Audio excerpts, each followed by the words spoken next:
외상 후 스트레스 장애라는 말이 있습니다. 영어로는 포스트 트라우마틱 스트레스 디스오더, 약조는 PTSD라고 이야기하죠. 흔히 트라우마라고 하는 장애입니다. 사람이 전쟁, 또 육체적인 정신적인 심한 고문, 자연재해, 큰 사고 등 심각한 사건 현장을 경험하게 되면서 이후에 그런 비슷한 상황이나 또 그런 공간 안에 들어가게 되면 처음 사고 당했던 그 상황의 고통과 공황을 반복적으로 느끼는 장애를 뜻하는 말입니다. 그런 트라우마에 시달리는 분들은 고통의 기억을 벗어나기 위해서 많은 에너지를 소모하다 보니까 정상적인 일상생활이 어려움을 간직하게 되죠. 그래서 종종 이 트라우마, 외상 후 스트레스 장애를 살아남은 자의 슬픔이라고 이야기하기도 합니다. 생존하는 것, 모두가 죽었던 현장 가운데 자기가 산다는 것, 복이지요. 행운입니다. 그럼에도 불구하고 살아난 자가 짊어져야 할 삶이 고통스럽게 다가오는 것이 바로 이런 대표적인 특징이라 할 수 있는 것이죠. 1998년에 개봉한 영화 트루먼 쇼는 외상 후 스트레스 장애를 모티브로 활용한 영화입니다. 주인공 트루먼은 아버지가 해상 조난 사고로 사망한 후에 바다에 대한 외상 후 스트레스 증후 장애를 가지고 살아가는 30대 남성입니다. 상황은 그렇지만 사실은 이 트루먼은 태어나면서부터 도시 한 개의 큰 세트장 안에 방송국에 의해서 입양되어서 그 큰 세트장 안에서 자라고 결혼하고 직장을 생활하고 있는 것이죠. 수백 대의 카메라가 세트장에 몰래 카메라처럼 설치되어 있고 방송국은 트루먼의 일상 모든 모습들을 영상에 담아서 30년 동안 전 세계에 방송을 하고 있는 겁니다. 220개국에 16억 명 정도가 이 트루먼 한 사람의 그 30년 인생을 실시간으로 몰래 관찰하면서 보고 있는 것이죠. 대단히 인기를 끌게 되면서 방송국은 엄청난 부를 얻게 됩니다. 그리고 앞서 이야기했던 아버지의 죽음, 그러니까 바다에서 해상속으로 죽은 아버지의 그 트라우마는 실제 있었던 일이 아니라 아버지의 역할을 맡았던 한 사람을 바다에 죽는 설정을 통해서 트루먼이 외부 세계로 나가려는 시도를 막기 위해서 일부러 연출했던 것이죠. 가짜 기억을 심어놓고 그 안에서만 상연하도록 만들어 놓은 겁니다. 세상에 영원히 감출 수 있는 비밀은 없다고 하죠. 트루먼이 30년 동안 살아가면서 아무 이상 없이 살다가 어느 순간부터 이상한 것들을 감지하기 시작하는 것이죠. 하늘에서 갑자기 조명 기후가 뚝 떨어집니다. 비가 오는데 자기 혼자만 비가 떨어지고 있는 것이죠. 와이프가 뜬금없이 자기가 아니라 엄한 곳을 바라보면서 자기가 쓰고 있던 칼을 들고 마치 강구 묻고 이야기하듯이 칼이 좋다라고 이야기하는 모습들, 정확한 시간을 지켜서 자기가 출근하는 길마다 사람들이 똑같은 인사를 하고 똑같은 반응하는 모습을 보면서 이상을 감지하게 되는 것이죠. 그리고 옛 연인으로 등장했던 연기자에 의해서 트루먼이 살고 있는 현실이 진짜 삶이 아니라 커다란 세트장 안에서 연기하고 있는 삶임을 알려주게 됩니다. 그리고 그 사실을 점점 확인했던 트루먼은 탈출을 시도하죠. 근데 번번이 도로로, 육지로 탈출을 시도할 때마다 도로가 끊기는 사고가 나고 공사 중이어서 출입이 안 된다고 막아버리기 시작합니다. 바다로 나가자니 바다에는 아버지를 죽으러 몰았던 공간이거든요. 바다로 못 나가는 겁니다. 철저하게 갇혀있게 되는 거죠. 그래도 무리해서라도 바다로 나가보겠다고 나갔다가 그 역시 풍랑을 만나서 그 바다 세트장의 풍랑을 만나서 조류하다가 다시 돌아오게 되는 일을 반복하게 되죠. 그러다가 결단을 하고 바다를 횡단할 각오를 가져갑니다. 풍랑을 만나고 세트장의 물결이 더 휘몰아쳤지만 굴하지 않고 나아가는 것이죠. 아까 그 사진 좀 보여주시겠습니까? 이 장면들입니다. 첫 번째는 영화 포스터이고 두 번째 아래쪽에 있는 장면이 트루먼이 있는 곳에만 빗물이 오는 거예요. 비가 오려면 전체가 다 와야 되는데 세트장의 오류로 트루먼이 있는 저런 일만 벌어지는 겁니다. 트루먼이 움직일 때마다 비가 따라오게 되고 그런 일이 반복되면서 트루먼은 자신을 가두고 있는 세계로부터 탈출하고자 항해를 시작했던 것이죠. 그리고 마지막 장면이 그 장면입니다. 끊임없이 풍랑을 이기고 가다 보니까 하늘이 있는 줄 알고 갔는데 부딪히는 겁니다. 배가. 이 스튜디오 끝에 다다른 거예요. 그곳에는 계단이 있습니다. 그 계단 끝에는 문이 하나 있고 그 문은 그 세트장 밖으로 나가는 문이에요. 이런 상을 다 지켜봤던 이 쇼의 제작자인 크리스토퍼 푸는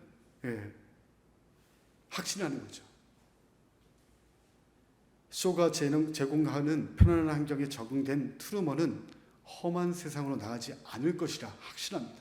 그래서 조종실에서 방송용 스피커를 통해서 트루먼에게 이런 이야기를 합니다. 화면에 있는데요. 같이 한번 좀 읽어볼까요? 노란 글씨 함께 좀 읽어보도록 하겠습니다. 트루먼, 바깥 세상도 거짓과 속임수로 가득 차 있어. 이곳보다 더해. 하지만 이곳에선 두려워할 일이 없어. 네가 너를 아는 것보다 나는 너를 더 잘 알고 있어. 영화 속의 제작자는 마치 전지전능한 존재로 등장합니다. 적어도 트루먼에게, 이 트루먼에게 이뤄지는 모든 일들, 그가 행동하는 모든 패턴들, 그가 연애로 만났던 지금의 부인들, 그 모든 것을 기획했던 자에게 그 누구보다 트루먼보다 잘 알고 있다 생각했고 이 세계를 벗어나지 않을 것이다. 바깥쪽은 두려운 공간이고 오히려 여기가 안전하다 끊임없이 설득하는 거죠. 나가면 프로그램은 끝나게 되고 30년 동안 자신들에게 부를 축적시켰던 방송 프로가 종방되기 때문에 설득하는 겁니다. 그리고 설득될 것이라 믿었던 것이죠. 그러자 트루먼은 이렇게 이야기합니다. 내 머릿속에 있는 카메라를 달지 못했잖아요. 당신은 내 겉모습을 보고 내 행동을 보고 나를 다 안다 생각했지만 내 머릿속에 카메라가 없기에 내가 무슨 생각을 하고 있는지 모르지 않는다고 이야기합니다. 그래서 또 크리스토퍼는 이야기합니다. 트루먼, 너는 떠나지 못해. 너는 이곳에 살아야 해. 나와 함께 해. 라고 이야기합니다. 트루먼은 고민합니다. 그 고민한 틈을 타 제작자는 다시 한번 이야기해요. 뭐라고 말 좀 해봐. 지금 생중계로 전 세계 사람들이 보고 있단 말이야. 이야기합니다. 그렇게 잠시 시간이 흐른 뒤에 트루먼이 결정했다는 듯이 미소를 지으며 이런 인사를 해요. 마지막 장면에 나오는 저 장면인데 그 계단 앞에 문을 열고 서서 시청자들과 제작자를 향해 이야기합니다. 혹시 나중에 못 볼 수도 있으니 미리 인사할게요. 굿모닝, 굿애프터눈, 굿나잇 인사하면서 그 세트장을 벗어나면서 영화가 끝이 납니다. 트루먼에게는 바다에 대한 트라우마와 자기 세계관, 즉 그 스튜디오 안을 깨고 나와야 할 두려움이 있었던 것이죠. 마지막 순간에 제작자의 가스라이팅 하듯 겁박도 있었습니다. 하지만 그는 자유를 택합니다. 모든 것이 세팅되어 보호받고 제공받던 스튜디오 안보다 두렵긴 하지만 미지의 세계에서 자기가 책임지는 모험을 선택하면서 영화는 끝이 나죠. 우리에게는 저마다의 속박의 유리상자가 있습니다. 흔히들 비유하는 것처럼 벼룩을 가둬놨던 상자 안에서 상자를 제거했을 때 벼룩이 그 안에서 뛰던 습관을 가지고 자신의 높이를 조정해서 자신을 가둬두는 것처럼 우리는 스스로 묶어놓고 부정적인 에너지를 발산하는 내적 트라우마를 갖고 살아가는 인간입니다. 안 될 것이야. 바뀌지 않아. 나만 손해보고 또 나만 힘들 것이야 라는 생각에 멈춘 것들이 있는 것이죠. 시도조차 않은 일들. 아마 영화 트루먼 쇼에 트루먼을 가두고 있었던 스튜디오와 제작자 크리스토퍼의 부정적인 틀이 이와 같은 것이겠죠. 대면하고 싶지 않은 자기 실체와 직접 대면하고, 불편한 대면이지만 틀을 깨기 위한 시도가 필요하다는 메시지를 이 영화는 담고 있는 겁니다. 여러분들 유튜브로 예배가 송출되면서 교우분들 앞자리 나와서 기도도 하시고 성경을 읽으시기도 하고 또 아둘람별로 특송하시죠. 여러분들 기도나 또는 성경 봉도 특송하셨던 것 교회 유튜브 채널에 들어가서 혹시 보신 분들 계십니까? 없으신가요? 저 설교자들은, 교육자들은 아마 자기 설교를 영상으로 보는 게 굉장히 불편합니다. 이것처럼 좀 불편한 조우가 없어요. 낯설고 발음부터 몸짓까지 마음에 드는 것이 하나도 없습니다. 배우자분들을 보면 또 뭐라 얘기합니까? 어머, 당신 뭐 이렇게 기도를 그렇게 했어? 이야기하죠. 또 교육자들도 늘 듣는 이야기 있습니다. 왜 발음이 맨날 새? 뭐 이런 이야기도 시작해서 그렇게 쓸데없이 시선이 흔들려, 이런 얘기가 다 듣거든요. 그런 모습을 대면한다면 굉장히 불편합니다. 하지만 그 불편한 대면을 통해 단점을 점검하는 것이죠. 수정됨을 통해 나아가는 길을 택하는 것이 바람직한 겁니다. 실수하고 실패하여 남들 보기에 부끄러워 가둔 것들이 있지만 하나님과 나아가 사람들 앞에서 수정해 나아갈 때 나아지는 믿음을 견지하는 신자로, 또 그리스도의 장성한 분량에 이르기까지 그 수고의 성화의 삶을 사는 신자의 삶이죠. 그런 삶 사시는 저와 여러분 되시길 축원합니다.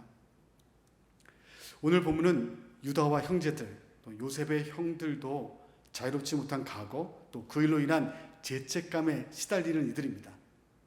20여 년 전 요셉을 궁지로 몰아놓고 미디안 상인들에게 팔았던 범죄, 그리고 이를 아버지 야곱에게 보고하는 가정에 서로 공범이 되었던 형제들입니다. 10명의 형제 모두가 거짓 증언한 일로부터 자유롭지 못하다는 뜻입니다. 본문은 42장부터 이어진 이야기입니다.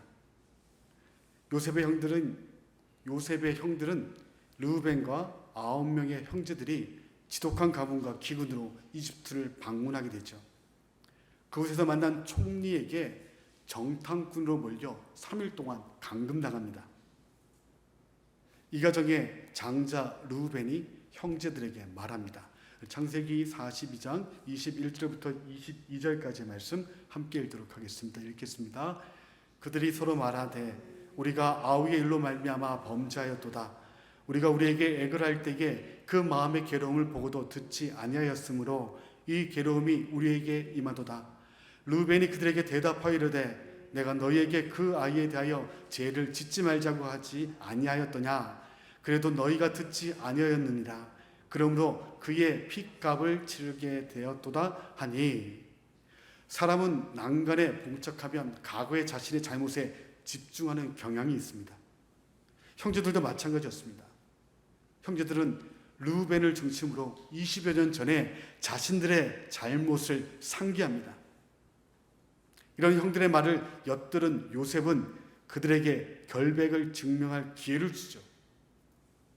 형제들은 막내 동생 베냐민을 데려오는 조건과 그때까지 시므온이 감금되는 조건으로 식량을 얻습니다.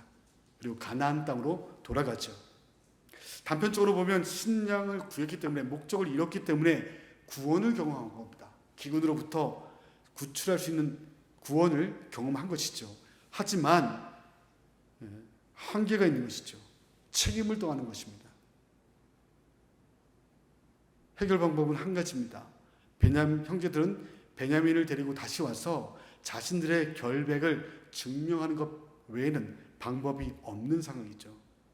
하지만 산 넘어 산, 또 넘고 나니 또 산이 있는 것처럼 이들에겐 또 하나의 난간이 있습니다.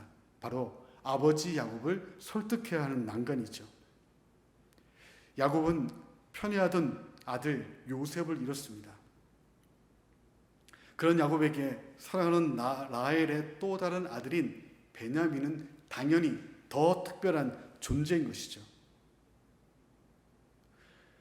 우여곡절 끝에 유다의 설득을 통해 베냐민을 데리고 형제들은 다시 이집트로 내려갔습니다. 정탐꾼 오해를 풀었고 요셉의 한대를 받은 형제들은 식량을 가지고 다시 가나안 땅으로 돌아가지요. 일이 순적하게 풀립니다. 하나님의 은혜 같고 잘 됐다 싶습니다. 다친 사람 없고 잡힌 사람 없고 그나마 잡혀있던 시므온도 풀려서 돌아가고 있는 것이죠. 하지만 요셉의 집을 출발한 지 얼마 되지 않아 요셉 집의 청지기가 일행을 찾아옵니다. 불길한 예감이 드는 것이죠. 그 청지기에게는 이겁니다. 요셉이 점을 칠 때 또는 술을 마실 때 사용하는 은잔이 없어졌다는 겁니다. 그리고 가나안에서 온 당신들이 유력한 용의자라는 이야기죠. 당당했던 형제들은 짐을 풀었습니다. 근데 하필 그 은잔이 막내 베냐민의 자리에서 발견되게 됩니다. 형제들은 다시 이집트 요셉의 집으로 되돌아오게 된 것이죠. 창세기를 읽었던 또 성경을 읽었던 우리는 알고 있습니다. 이는 트루먼쇼의 제작자처럼 요셉이 기획자가 되어서 형제들을 위해 의도적으로 만든 큰 무대인 것이죠. 자신을 시기하여 팔아버린 형제들에게 과거의 잘못을 책임지고 청산할 기회를 열어준 겁니다. 무엇보다 이 일의 주권자이신 하나님께서 요셉을 통해 형제들에게 회개할 기회, 죄책을 만회할 기회를 또 그 문제를 해결하길 바라셨던 것이죠. 이러한 무대 중심에 장자 루벤이 아니라 유다가 서 있습니다. 유다는 다시 끌려온 요셉 앞에서 적극적으로 해명에 나섭니다. 본문 14절 말씀 함께 읽도록 하겠습니다. 유다와 그 형제들이 요셉의 집에 이르니 요셉이 아직 그곳에 있는지라 그의 앞에서 땅에 엎드리니 지금까지 이야기가 요셉과 루벤을 중심으로 전개되었습니다. 그런데 43장에 가나안 땅에서 아버지 야곱을 설득하는 장면부터 형제 중에 넷째인 유다가 주도적 인물로 등장하게 되는 것이죠. 사건의 전반은 요셉이 이끄는 듯한 모양새이지만 실질적으로 그 모든 일들이 되어지는 중심 가운데 역할을 하는 인물이 유대가 등장하게 되는 것이죠. 44장 본문에서 요셉의 집으로 되돌아오는 형제들의 일행의 분위기는 어떠했을까요? 일이 잘 마무리되었고 이제 아버지가 계신 집에만 돌아가면 모든 일이 끝날 것 같았습니다.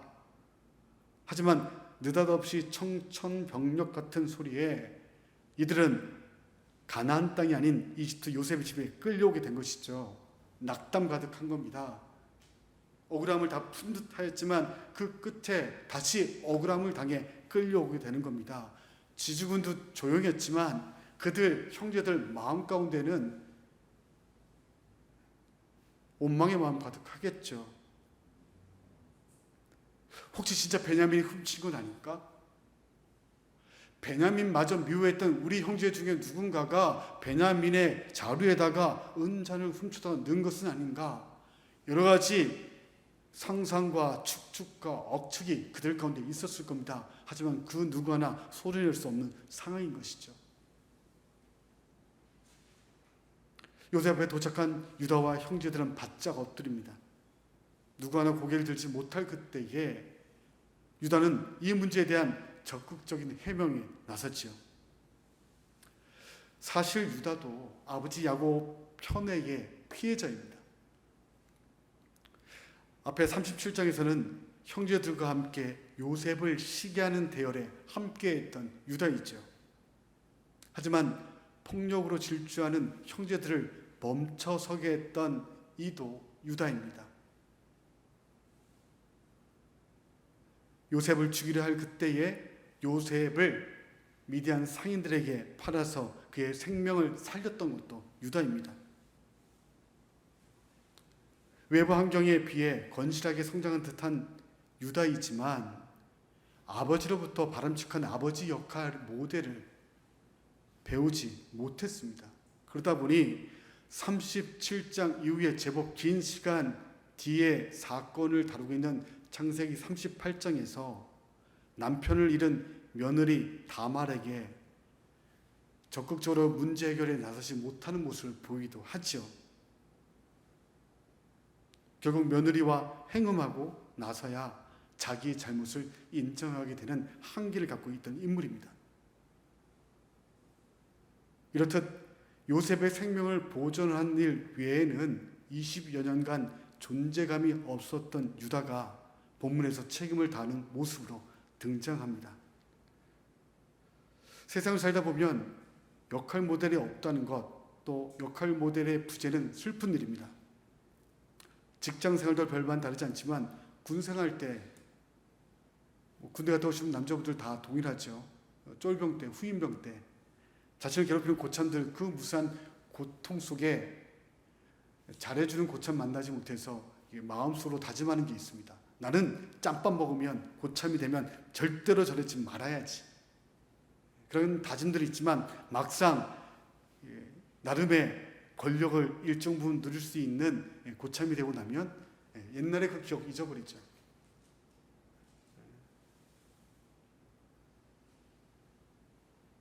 별반 다르지 않게 닮지 말아야 할 고참들의 모습을 가지고 똑같이 행동하게 됩니다.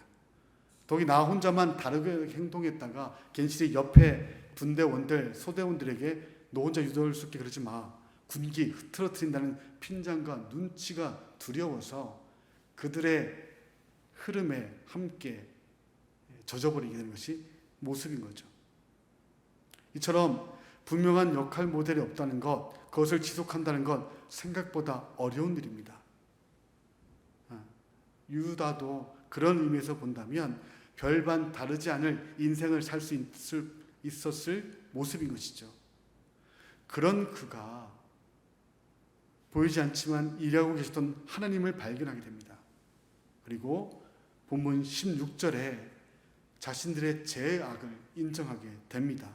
우리 16절 말씀 함께 읽도록 하겠습니다. 읽겠습니다. 유다가 말하되 우리가 내 주께 무슨 말을 하오리까? 무슨 설명을 하오리까? 우리가 어떻게 우리의 정직함을 나타내리까? 하나님이 종들의 죄악을 찾아내셨으니 우리와 이 잔을 발견된 자가 다 내 주의 노예가 되겠나이다. 아버지 야곱의 하나님이 아닙니다. 하나님입니다. 인식의 전환이 이루어지는 것이죠. 유다는 요셉이 말하는 무대에서 제작자 요셉을 염두하지 않고 하나님을 인식합니다. 되어진 일들에 자신들의 죄악을 고발하시는 하나님의 손길을 느끼고 그 하나님의 손길 앞에 자신의 잘못심을 수용하고 참회하는 것이죠. 큰 변화가 이루어지는 겁니다. 하나님의 존전의식이 유다 안에서 해석되고 고백되자 변화가 일어나기 시작하는 것이죠. 물론 이러한 유다의 변화에 앞서서 장자 르우벤의 변화도 앞서 있었습니다. 창세기 42장 21절 21절에 장자 르우벤 역시도 자신들의 잘못을 인정하고 형제들에게 이 문제를 이슈화시켰기도 했었습니다. 하지만 그런 장자 르우벤의 태도와는 다른 유다의 모습인 것이죠. 우리 22절 42장 22절 다시 한번 읽도록 하겠습니다. 함께 읽겠습니다. 그들이 서로 말하되 우리가 아우의 일로 말미암아 범죄하였도다. 그가 우리에게 액을 할 때에 그 마음의 괴로움을 보고도 듣지 아니하였으므로 이 괴로움이 우리에게 임하도다. 르우벤이 그들에게 대답하여 이르되 내가 너희에게 그 아이에 대하여 죄를 짓지 말라고 하지 아니하였더냐. 그래도 너희가 듣지 아니하였으므로니라. 그러므로 그의 핏값을 치르게 되었도다. 르우벤의 인정과 또 자신의 그 문제 상황 가운데 20여 년 전 자신들의 잘못을 인해서 이 어려운 일이 우리에게 죄값으로 주어졌다라고 인정하고 죄를 고백하는 듯한 이야기지만 잘 읽어보면 본문의 유다 인정과 또 이어지는 42절의 내용과는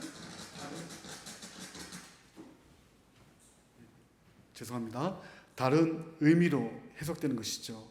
42장 22절의 르우벤의 인정은 고난 앞에서 파고든 죄책감에 시작되는 원망의 소리에서 이루어지는 일이죠. 당장 눈앞에 펼쳐진 일이 난관의 상황에 빠뜨고 나니 자신들의 죄책감 가운데 과거 일들을 가지고 끄집어와 그 일을 해석하는 겁니다. 하지만 유다는 하나님 앞에서 자신들의 가오를 인정하고 피해를 입은 요셉 앞에서 그 책임을 인정하는 신앙의 고백을 통해서 이야기하고 있는 것이죠.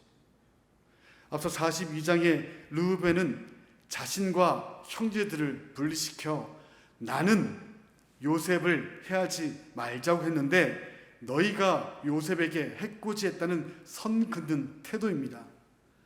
너와는 잘못이 없고 너희의 잘못으로 말미암아 이 일이 벌어졌다라고 이야기하는 것이죠. 하지만 44장 본문의 유다는 너와 나의 구분이 아닙니다. 우리와 이 잔이 발견된 자가 다 내 주의 노예가 되겠나이다 입니다. 모두가 함께 공동 책임을 지겠다는 태도를 분명히 하는 것이죠. 피아를 가리지 않고 우리의 범주 안에 함께 공동으로 책임을 다하겠다라고 선언하는 겁니다. 하나님을 인지하고 하나님 앞에 사는 신자의 태도가 바로 유다의 모습 가운데 있는 것이죠. 난간 앞에서 누구의 책임 때문에 이 상황이 벌어졌는지 원인을 찾는 것 중요합니다.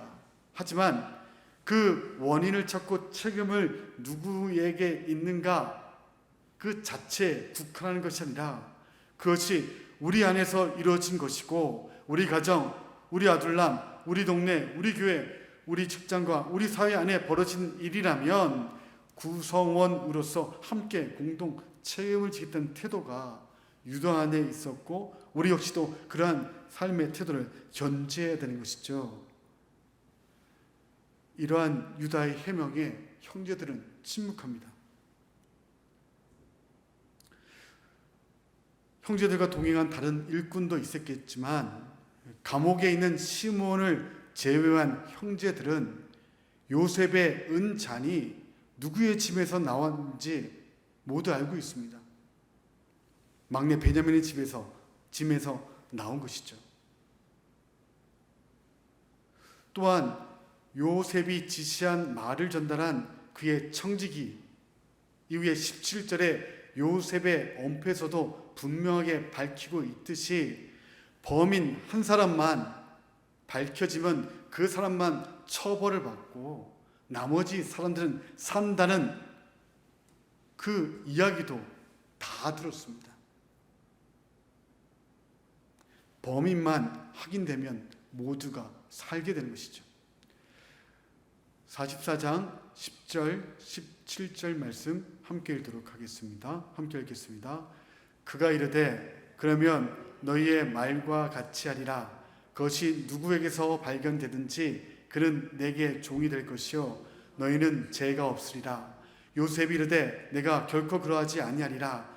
잔이 그의 손에서 발견된 자만이 내 종이 되고 너희는 평안히 너희 아버지께로 돌아 올라갈 것이라. 은잔이 발견되는 한 사람, 은잔을 도적질한 베냐민만 처벌받을 것이라고 재차 강조합니다. 유다의 형제들은 어떤 이들입니까?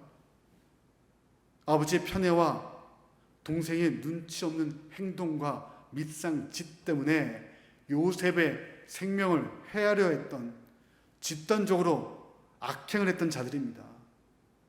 아버지에게 거짓으로 고하며 집단으로 악행했던 이들이죠.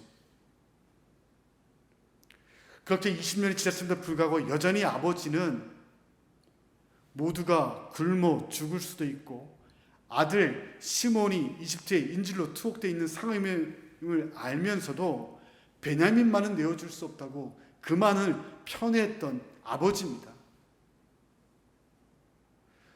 장자 르우벤이 자기 아들들을 아버지에게 대신 내어주면서까지 설득해야 했던 상황임에도 눈알 껌뻑하지 않았던 것이 아버지 야곱입니다. 변한 것이 없습니다. 자칫 고향으로 자신의 가족들이 있는 그곳으로 돌아가지도 못하고 이집트에서 노예로 평생 살아야 할지도 모르는 상황 가운데 있는 것이죠. 단 한마디, 베냐민이 범인입니다. 막내 집에서 발견되었습니다. 그 한마디 총리 앞에서 이야기하면 삽니다. 하지만 형제들은 어떤 일인지 공동 책임을 제안한 유다의 말에 침묵합니다. 유다의 말에 침묵으로 동조하는 것이죠. 침묵의 동의, 침묵의 동조를 보이는 겁니다.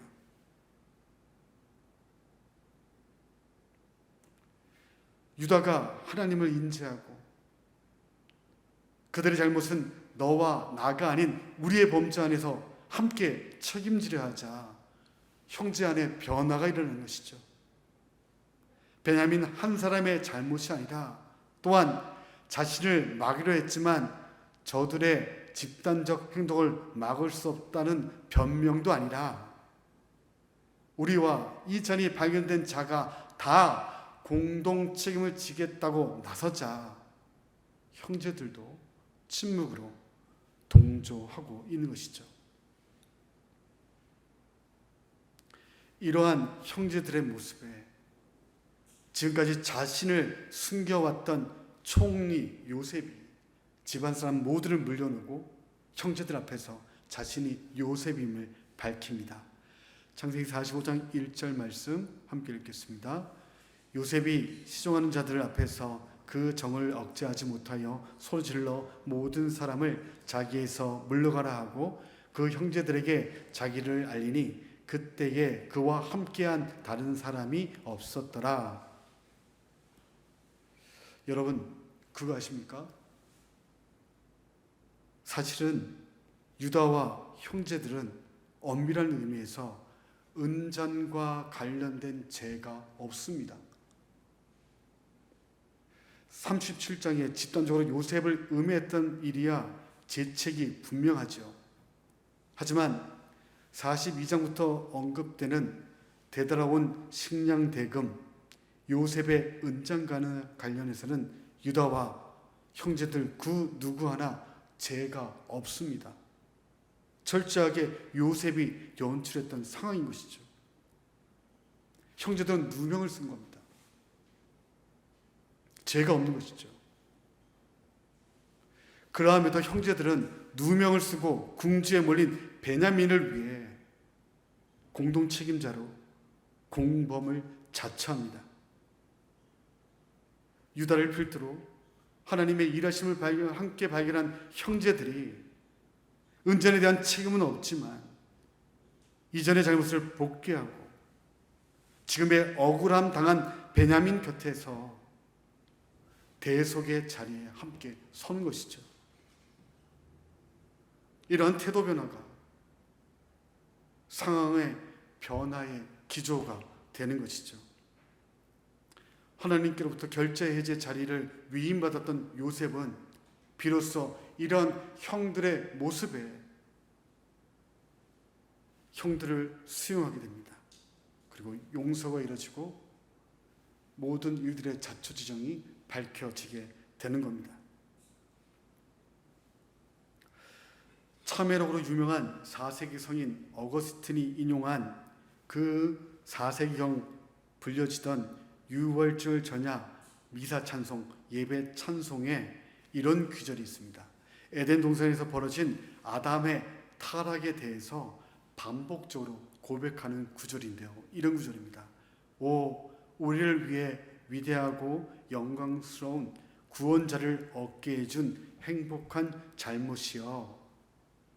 아담과 하와의 범죄로 말미암아 이 땅 가운데 죽음이 들어오고 하나님을 대면하지 못하고 피하게 되는 죄악이 들어오게 됐습니다. 저주입니다.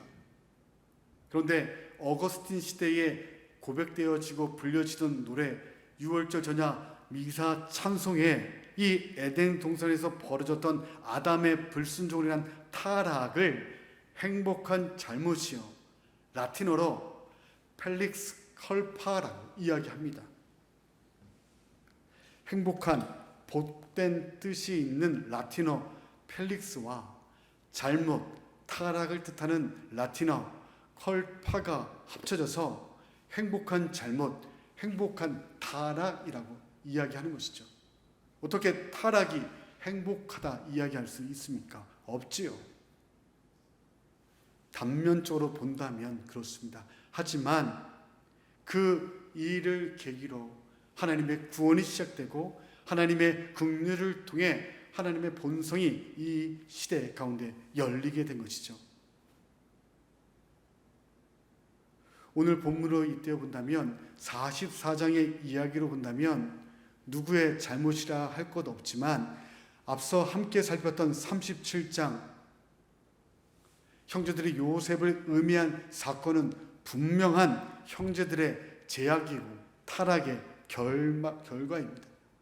행복한 타락이라 할 수 없는 일이죠. 그런데 그런 잘못과 타락이 복될 수 있게 된 것은 요셉과 형제들이 그들 안에 이루어졌던 그 많은 일들이 사실은 하나님께서 일하고 계셨던 하나님의 자리였고 형제들 안에 나눔을 뭉치며 또한 이루어질 하나님의 구원의 계획 가운데에 주님께서 펼쳐주신 일이었음을 하나님을 인지하고 나자 앞서 벌어졌던 자신들의 잘못이 행복한 타락 또 복된 잘못이 될 수 있었던 겁니다. 이러한 어거스틴 시대에 불려졌던 그 유월절 전야 미사 찬송 이어지는 구절은 이렇게 됩니다. 하나님은 악이 존재하지 않게 하는 것보다 악에서 선을 이끌어내는 것이 더 낫다고 판단하신다라고 고백하는 것이죠. 무균의 상태가 아닌 죄가 인류에 침투한 상황에서 오히려 하나님의 선과 구원의 은혜가 더욱 선명하고 분명하게 나타난다는 것이죠. 예수 그리스도의 죽음과 부활을 통한 인류 구원이 그 대표적인 예라 할 수 있는 것입니다. 대속의 은혜라는 행복한 결말을 가져오기 위해서는 예수님의 죽음이라는 불행한 사건이 존재해야 하고 동시에 인간이 타락이 있었기에 하나님의 은혜가 선명해지는 것이죠. 십자가의 역설처럼 유다와 형제들의 그 죄악은 분명한 잘못이지만 그 일들 가운데에 하나님의 일하심을 인정하고 이전과는 다른 모습을 통해 함께 책임을 지겠다는 유다와 형제들의 모습을 통해서 요셉 역시도 그 형들을 수용하고 우리가 잘 아는 창세기 50장 20절에 이 되어진 모든 일들이 앞서 일하셨던 하나님께서 우리를 구원하시기 위해 나로 이집트로 먼저 오게 하셨던 하나님의 일하심입니다 라고 고백하게 되는 것이죠. 철학자이자 로마 제국 16대 황제였던 마르쿠스 아울렐리우스는 자신의 철학을 정리한 12권의 명상록 중에 6권에 이런 글귀를 남깁니다. 우리 함께 좀 읽어볼까요? 함께 읽겠습니다. 최고의 복수는 너의 대적과 똑같이 하지 않는 것이다. 고통을 준 사람에게 같은 고통을 주지 않는 것이 보복이라 이야기합니다. 물론 오늘 본문 속에 요셉이나 유대 형제들이 복수 차원에서 이 모든 일들을 감행한 것은 아닙니다. 다만 아울렐리우스의 담론처럼 그 담론에 얹어 생각해보면 하나님을 인지한 신자로서 요셉은 자신에게 고통을 준 형들과는 다르게 형들을 대함으로 또한 요셉의 형들은 이전에 막내에게 대했던 자신들의 제약과는 다른 모습으로 베냐민의 문제에 개입함으로 자기 자신들의 과거, 또 과거 형들에게 기분 좋은 보복을 선사한 것이죠. 예인가족 여러분, 유다는 하나님께서 요셉을 통해 마련한 무대에 서 있었습니다. 하나님을 의식하지 못하고 살아왔던 삶에 이제는 하나님께서 주관자이심을 인정하고 그들이 아닌 우리의 죄악임을 인정합니다. 누명이었지만 유다와 형제들은 베냐민이 범인이다, 이 한마디 고발하면 살 수 있던 상황이었습니다. 명백하게 눈에 보이는 사실이었으니까요. 하지만 형제들은 베냐민을 우리의 범죄 안에 포함합니다. 유다는 공동 책임이란 제안으로, 형제들은 침묵의 동조로 나아지는 신자의 모습을 행동으로 증명하는 것이죠. 이 화해의 모습에 요셉은 인내하며 기다렸다가, 그리고 하나님은 그 요셉을 통해 형제들 간에 나눔이 있던 담을 허무십니다. 그리고 이 일의 결국이 가나안 땅에서 모시고 왔던 야곱을 통해, 그 아버지를 통해 12 아들들을 야곱의 축복을 통해 더욱 구체화된 하나님의 복으로 그들에게 주어지게 되는 것이죠. 이러한 지지와 동조, 또 하나님을 인정하는 태도가 우리 가정에서 시작되기를 원합니다. 죄를 구별하되 피아를 구별하여 그들만의 칩으로 여길 것이 아니라, 죄는 죄로 인정하고 인식하지만 우리의 것으로 껴안고 함께 개선하기 위한 행동이 우리 안에 있기를 원합니다. 공동으로 책임지겠다는 마음으로 우리를 생각할 때에 변화는 만들어질 겁니다. 여야가 대립되고 세대와 젠대가 갈등하며 나뉘고 구분하고 분쟁할 때에 우리의 잘못과 우리의 죄를 인정하고 품음으로써 우리는 함께 보다 행복한 이 땅 가운데 하나님 나라를 만들어갈 수 있을 것입니다. 그런 소망 가운데에 최고의 복수는 세상이 나에게 준 상처로 대함이 아니라 그들과는 다르게 행동함을 통해 신자됨을 보이는 저와 여러분 되시기를 축원합니다. 함께 기도하겠습니다.